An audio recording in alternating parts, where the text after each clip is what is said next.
Sa mapagpalang araw po sa ating lahat, ako si Godfrey Quizon and this is my devotion for today, July 23. And ang topic po natin for today is bakit ang Espiritu Santo ay dumating noong Pentecost? So, ano po ba yung Pentecost? So, Pentecost po was a Jewish feast celebrated 50 days after Passover, originally marking the first fruits of the harvest. But following the ascension of Jesus, Pentecost became a day the Holy Spirit was poured out in New Covenant fullness and power on the disciples. This event marked a dramatic turning point in redemptive history, transitioning from the Old Covenant work of the Spirit to His New Covenant ministry. Pentecost was the Spirit's empowering of the church for witness, mission, and transformation. What was once promised was now fulfilled, God dwelling with His people, not just among them. So, ang ating scripture for today po is Acts chapter 2 verse 1 to 4. When the day of the Pentecost came, they were all together in one place. Suddenly a sound like the blowing of a violent wind came from heaven and filled the whole house where they were sitting. They saw what seemed to be tongues of fire that separated and came to rest on each of them. All of them were filled with the Holy Spirit and began to speak in other tongues as the Spirit enabled. So, yung Passover daw po is the death of Jesus, and yung Feast of Unleavened Bread is yung burial po ng ating Panginoon.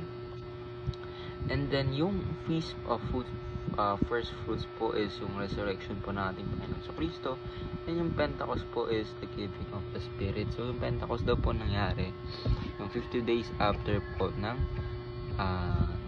Passover. And sakto po ito dahil ito nga yung Passover po yung huling hapunan po ng ating Panginoon with His disciples.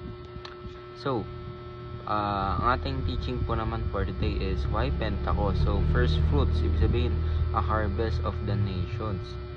Ibig sabihin, yung ating Santong Espiritu bumaba para po i-guide po yung ating mga disciples, ng ating Panginoon Kristo, in order to fulfill their mission and to fulfill yung naging sakripisyo po ng ating Panginoon.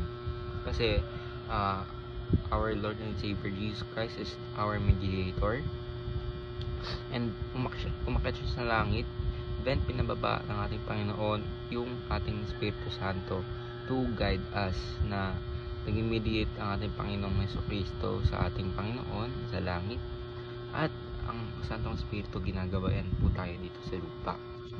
So, second teaching naman po is law, God's Spirit written in our hearts. Ibig sabihin, yung na-fulfill na po ng ating Panginoong Jesucristo ang New Covenant, ang Old Covenant, is ibig sabihin, ang ating Panginoon na ay pinalitan na niya yung kanyang covenant at nilagay niya po niya yung covenant sa ating mga puso.